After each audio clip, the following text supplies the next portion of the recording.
Good evening, everyone, and welcome to this week's episode of Future Thinking. So, in this week's episode, we're going to be doing a feature with Foroige. Laura and I have both done a lot of work with Foroige over the years.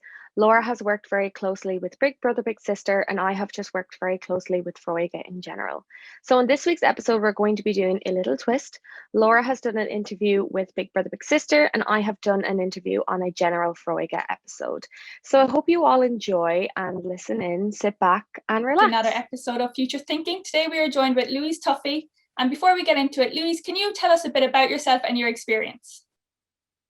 Yeah, thanks, Laura, for having me on today. My name, as I said, is Louise Tuffy. I was calculating this morning, I have over 20 years experience in the youth work sector. I'm working with Foróige for the last 15 years. I did a degree in social studies in Sligo IT, come back a good while ago, and then I went on to do my master's in child, youth and family studies. No, that's great. And is it more involved with Fuega or Big Brother, Big Sister that you'd be involved with yourself?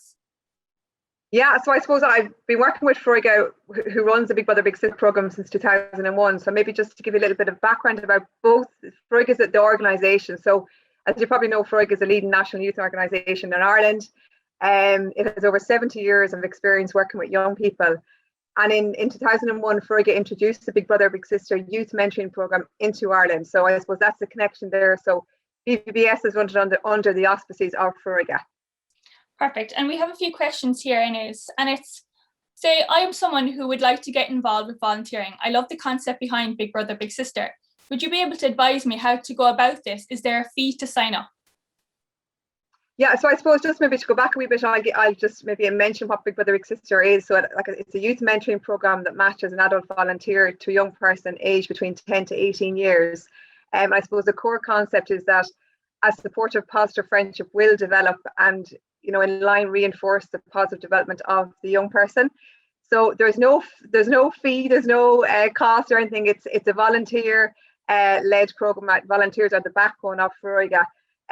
So basically, if you want to get involved, we're operating in over 20 counties in Ireland at present.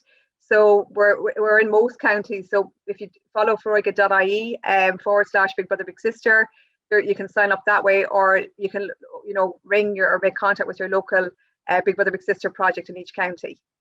Yeah, it's actually it's a great program. I'm with it myself. I'm from Cork originally, but I'm with the Mayo program, and I signed up now. I'd say about a year and a half ago, and honestly, I wish I signed up earlier, because I was in college at the time. I finished college and then I signed up, and I think it kind of suited me then. Yeah. But I really wish it's something that I did get involved with earlier. Yeah, no, it's a fantastic program, and we are so fortunate that we have, fantastic, competent, compassionate, dedicated, committed volunteers just like you, Laura. The volunteers are really the drivers behind the program. So it is a fantastic program. It's a great, it's a great feel-good factor to have such a positive, powerful impact on a young person's life, and it is, a lot of young people might need that little push of that informal support, as opposed to maybe support from a professional helper. And that's why Big Brother Big Sister is so wonderful, because it's an informal source of support. It's a very flexible program. Volunteers commit for the commitment is 1 year. And it's a commitment of 1 hour per week. So literally it's only 2 episodes of Coronation Street. Volunteers like yourself sign up for the year. But I had experience of volunteers that had been volunteering for 5 and 6 and 7 years with Big Brother Big Sister. No, it is great. And as you say there, it is informal. You meet up, you're just meet up as your match. And it's not I don't have the professional experience myself, but Foroige and Big Brother Big Sister have definitely guided me in how I can get the best out of it for myself, and how I can get the best out of it for the match in general.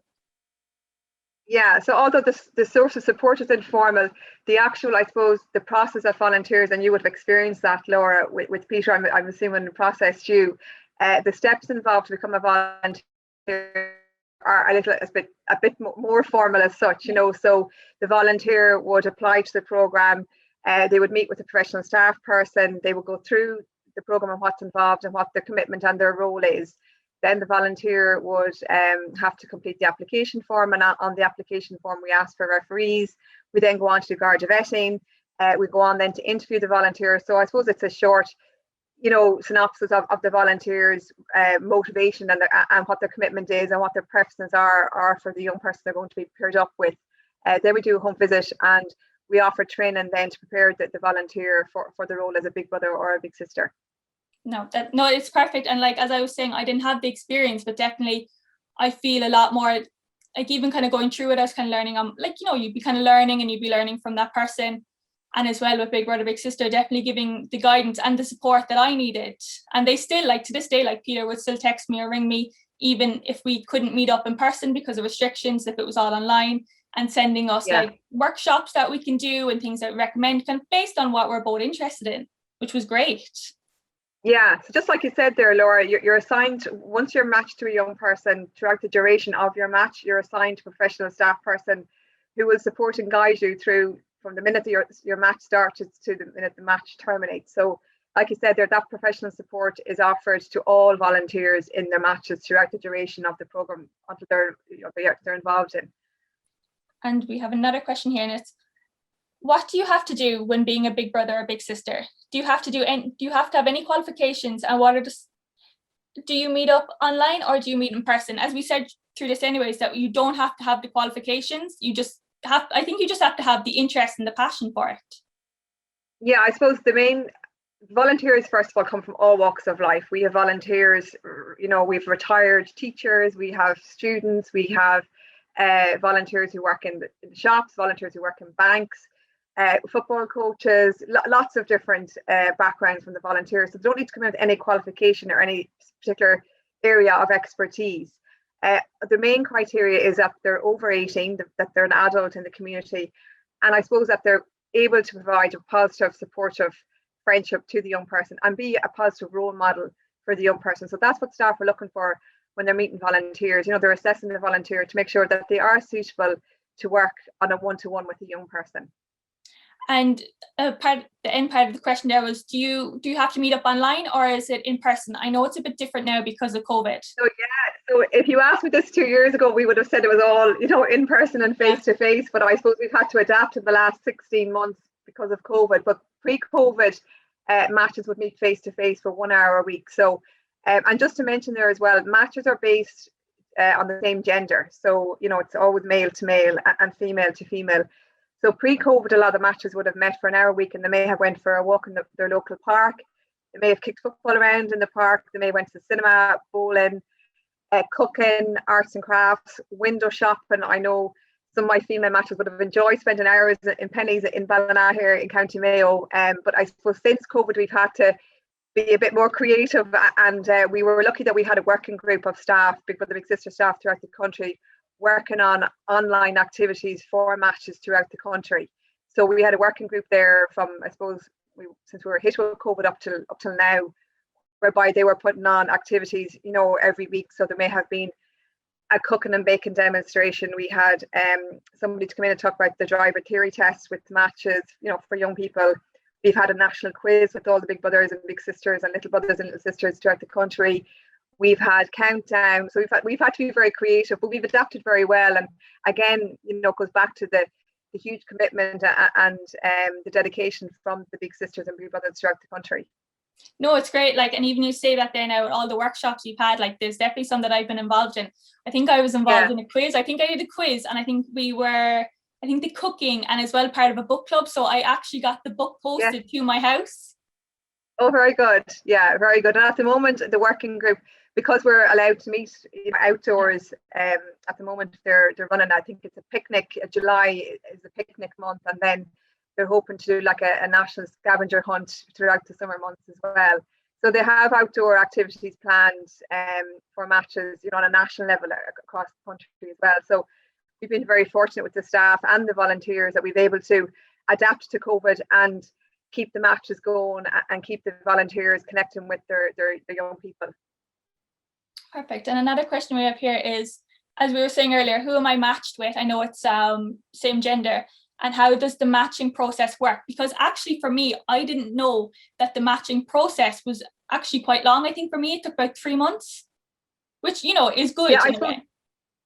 Yeah, I suppose all in all, because it is a one-to-one and we are assigning, an adult from the community to a young person, I mean, effectively they're strangers when they meet first, they don't know anything about one another. So we have a very rigorous screening process for volunteers. And I think I mentioned that there a few minutes ago and as you said, it took you up to 3 months, and possibly it can take anything from 6 to 12 weeks. And that will, give the staff person enough time to assess the volunteer and to see if they are suitable, for the program. So you go through your interview and your application and your home visit, and then we offer training to the volunteer. You asked then, Nora, how were they matched? Was that a question there? So how say, I know it's gender to gender, but are you based on activities that you both enjoy? Yeah, exactly. So precisely their staff person would be meeting with the volunteer and also meeting with the parent and young person. So usually the match is made between the volunteer and young person based on mutual interests and hobbies and complementary personality traits, also on life experiences as well. So you may have had a volunteer in the past that maybe, lost someone close belonged to them and suffered a bereavement, like a parent, and they may be matched to a young person that is going through something similar, for example. Also, the needs of the young person are taken into account, and then I suppose the capability of the volunteer, just to make sure that volunteer, is able and capable to match the young person with varying needs. So we put a lot of thought into who we're matching who with, and again, as I mentioned, on interests and hobbies. And also throughout the interview with the volunteer, we also meet with the parent and young person.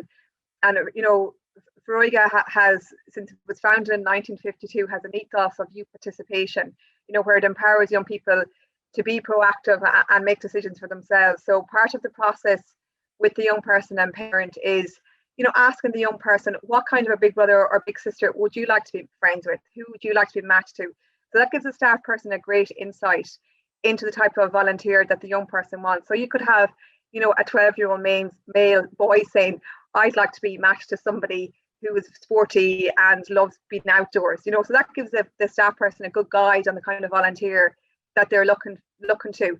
And also the parent, has an opportunity to say, typically or ideally, this is who I would like my son or daughter to be matched to. And again, the volunteer, expresses their preferences as well. So the staff person takes all those preferences and wishes into account and makes a match based on the preferences, on the capability of the volunteer, on their mutual interests and hobbies, complementary personality traits, and so on.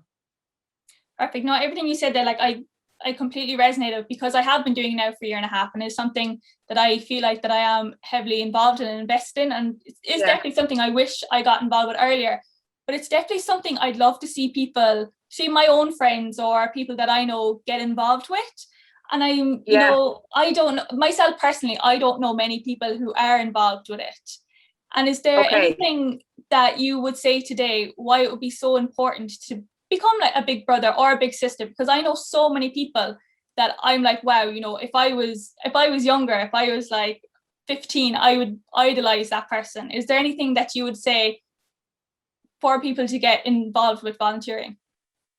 Yeah, I suppose the first thing I can say, is that the real feel-good factor that volunteers, and you probably have experienced it yourself, Laura, that volunteers get, when they have such a powerful impact on a young person's life, so, and even research will tell you that it helps to reduce, stress if a volunteer, gives back to the community, because obviously the volunteer is happier in themselves. And there's lots of research to say that volunteering helps reduce stress, because if that feel-good factor that volunteers experience when they do something nice for another person.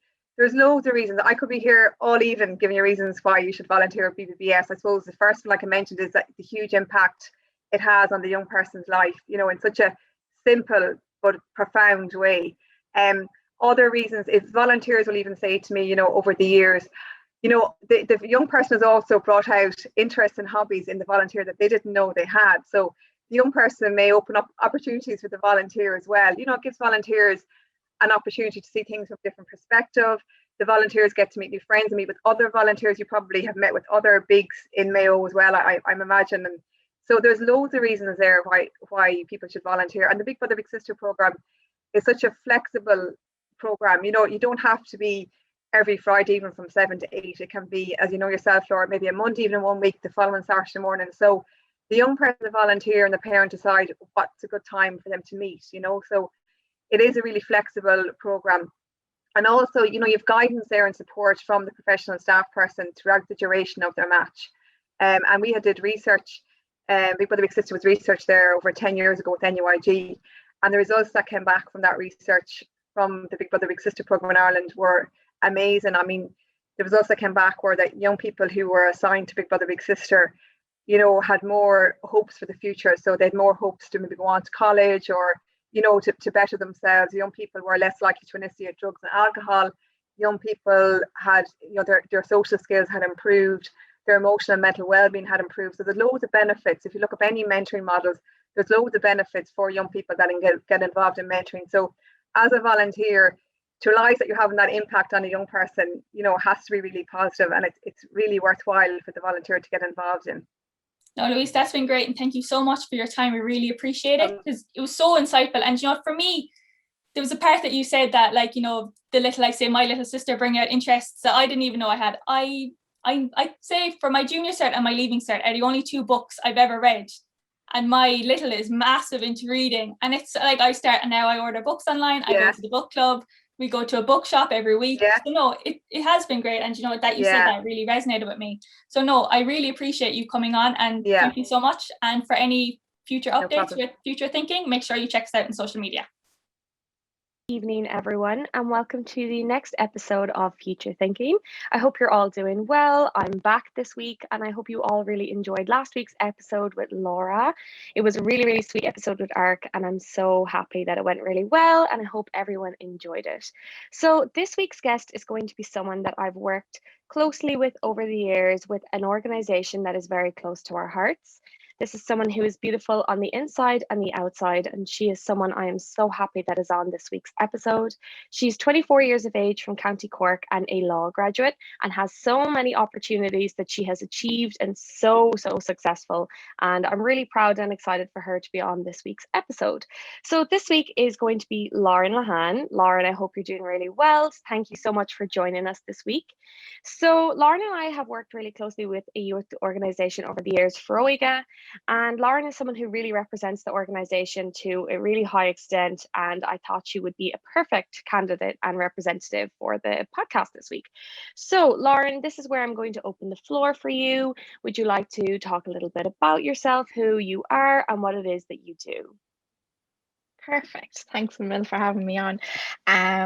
So basically, I'm 24. I'm a BSc Government graduate from University College Cork, and I just recently finished my postgrad in law. So at the minute, I'm working as a legal secretary while studying for my solicitor exams. So I suppose my greatest achievement to date has been progressing through the ranks of Foroige thus far, due to the doors that has opened for me. So not only is Foroige something that I've been involved with locally, has given me an extensive opportunity to apply for different programs that have come up over the years. So for example, I focused a lot on international programs. So the most enjoyable, I'd have to say, is the SUSI program, not the grant. It's called the Irish Institute, or the Study of US Institutes for Irish European Student Leaders, or something like that. Wow. But I had the opportunity something along those lines. something I just call it Susie, but people get confused and I think I'm talking about money. So basically I got to study in the University of Tennessee at Chattanooga, which is a strange one, but and we got to attend various organizations, classes. I suppose the most exciting part was that it was fully funded and we got to go to Nashville, Alabama, Atlanta, New York, and DC. So Foroige has opened many doors. Not only did I get to travel in the US, I also got to apply for a program where we actually met on, once again, Message to Europeans. So this was it was more so like a political and legal kind of program, if I'm honest. It was great. It involved many debates, discussions, flash mobs, and opportunities that probably led from there. Yeah, and a lot of the skills that I had developed in Fuega were absolutely necessary to do such a big project like Message to Europeans, because it was all about rethinking and regenerating the European Union and getting people's opinions and compiling them together to create something, I suppose. But yeah, that's a little bit about me as well. Wow. Yeah, that's amazing. And it's really funny and exciting that Lauren and I did it was kind of like a youth training, a leadership program years ago with Fuega. It was a Leadership for Life conference, and we had met there many years ago, and also on a reference panel that we had both been involved with in Fuega. And then we also met over in Brussels at another youth conference. We knew before the conference that we were both going to be there because I saw Lauren was heavily involved with it before that. So I thought it was really exciting. It just proves that no matter what you were involved in, you can meet anywhere in the world on various occasions. So, oh, Lauren, like it's absolutely amazing. You're so successful and you've been involved in so many opportunities over the years, and I think it's amazing. Even just putting your name forward and being in a voluntary role throughout Fuega. And for anyone who's listening and maybe who doesn't know what Fuega is, I suppose that will kind of lead on to my first question of what is Fuega and what have you done within Fuega?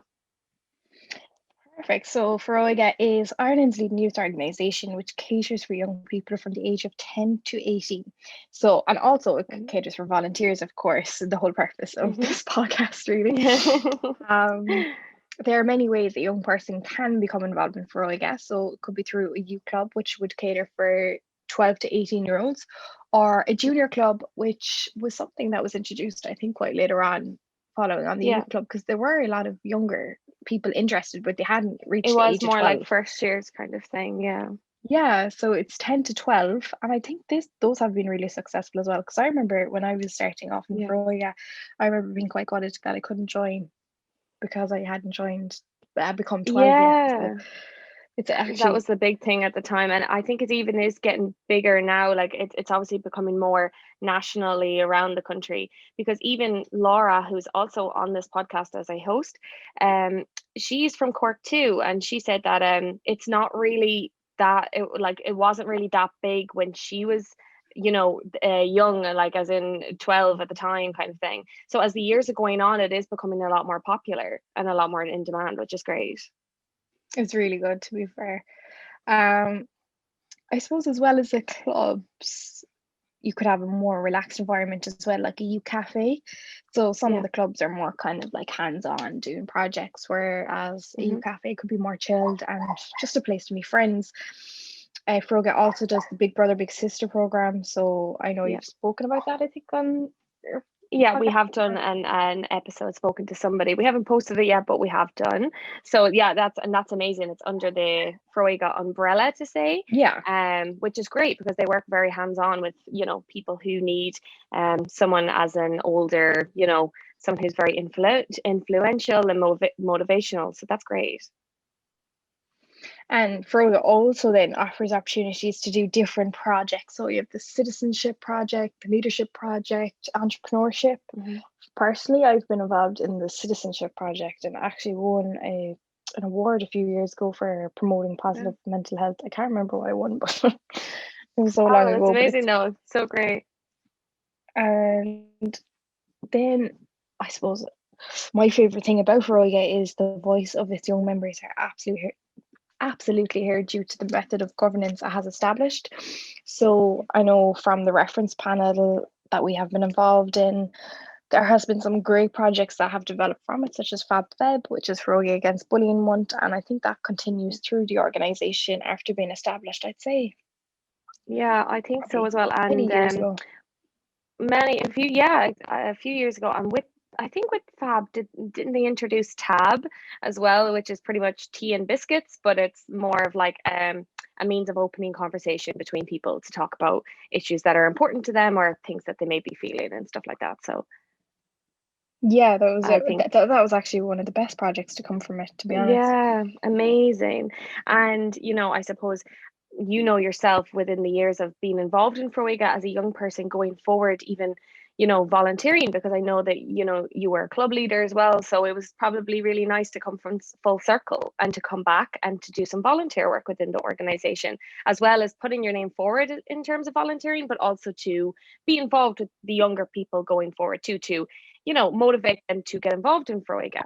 And I suppose that will kind of lead on to my next question. So for someone, who would like to be involved in Fuega, maybe this may be a young person listening and would like to start Fuega, or this could be someone who, wants to be involved in Foróige to go back and help volunteer a few hours. So how does someone sign up for Foróige to be a member or to volunteer? I suppose the best way to do that is the Foróige website would be your starting point. So if someone goes into the contact us section on the website, there's actually a list of phone numbers and email addresses for the regional youth officers. The regional youth officers are staff from Foróige, and they'll be able to tell you what project might suit you, which is your local club, and they'll get you involved in the applications. For volunteers, I know there's Garda vetting involved, so they'll help you out with all that. So the best point of contact would be your regional youth officer. And I know that there is clubs all over the country based in different areas. So, and I think a lot of that is all on the website. You can really locate where there are local clubs. And as we have kind of said on previous episodes, there's always someone that you can email or always someone you can text. And hey, if you're listening to this podcast and you're wondering, how do I get involved? You can always contact Lauren or I and ask how to get involved. And I'm sure we can put you on to someone who would know more and can help you further at that as well. So it's definitely very straightforward, and people will help you in any way that they can. So it's amazing what you can find online nowadays as well in terms of how to get involved with an organization. So definitely. And for your next question, what is a piece of advice that you would give to your younger self? So given that you have worked in various different projects with loads of different organizations, you have worked nationally, even internationally. So over the years, what is something that you have learned that you would give advice to your younger self, and maybe any younger people listening in today?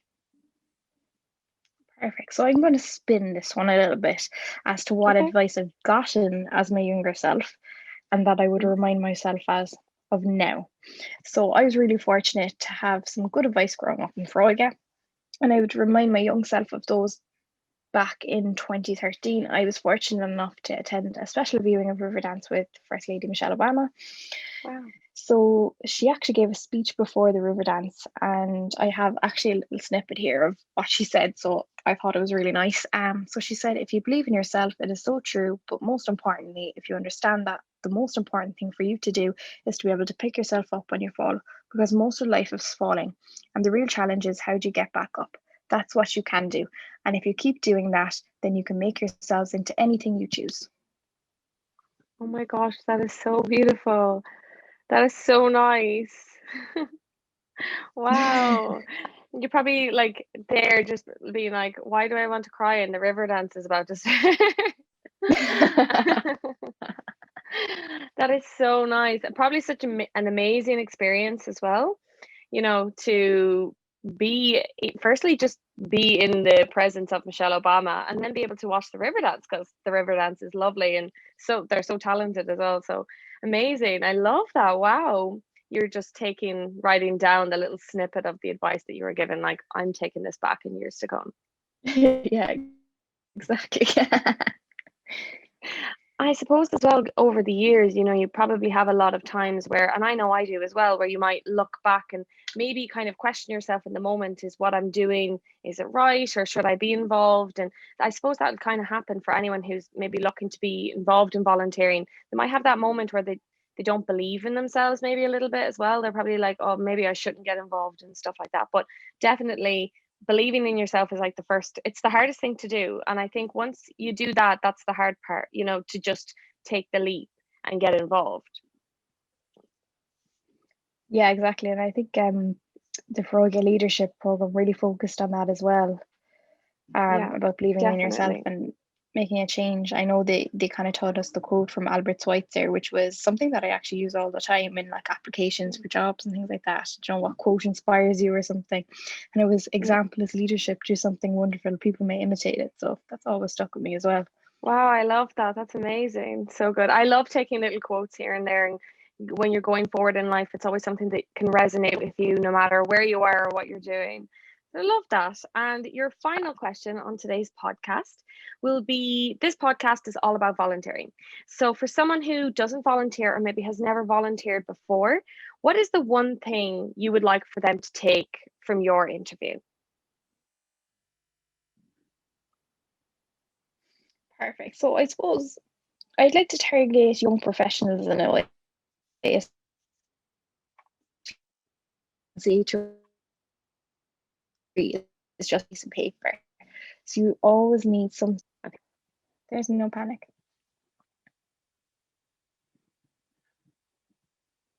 Yeah, sorry about that. There was a little cut there. So Lauren, if you wouldn't mind just starting your answer there again, I'm so sorry. No, there's no problem. So it will have it. I would like I'm to so sorry. You're fine. Young professionals, especially, and say to remember that a degree is not just a piece of paper. So it's always good to have something else in addition to your education. I find when I've been applying for jobs or graduate programs, Foroige is something that you could spend so long talking about, and people become really interested in it when I have done. It's also really important to know that volunteering is not a chore, it's something that you can make your own and enjoy. You meet lifelong friends along the way. It's a platform to share interests and meet new people through the likes of local and national events. So I know within Foroige that we have the Volunteers Conference, which is a big event where all volunteers come together and they have great fun. So I suppose getting involved in the management side of Foroige as well is really good.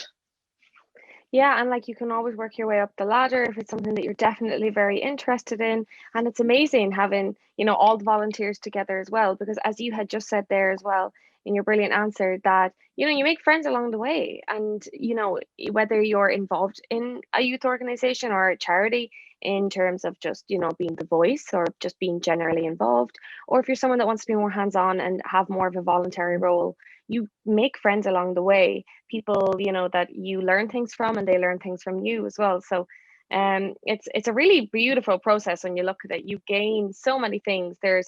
If you were to write a pros and cons list, you would have way more pros than you would cons in terms of anything to do with volunteering. Absolutely. I can't even think of a con, to be honest. Yeah, no, honestly, and I feel like we have so many friends all over Ireland and all over the world, really. But definitely all over Ireland. There's like a group of us from Foroige that, even as the years go on, we all met when we were 14, 15, and like 10 years later, and we're all still friends. So it's an amazing experience, and I definitely would recommend anybody to get involved, whether you're a young person listening or whether you're someone that wants to be involved in terms of volunteering. And it's really, really easy to do. But Lauren, you've been an amazing guest on today's show, and thank you so much. I'm so sorry the recording cut a little way half through, but you've been an amazing guest with some really lovely answers, and anyone listening here today would be really lucky just to hear your voice and for all of the things that you had to say. But thank you so much for being on today's episode. I really enjoyed it. Thanks a million. No problem at all. And thank you everybody for listening to this week's episode. I hope you all enjoyed it. And please stay tuned for more episodes on Future Thinking Ireland. Thank you.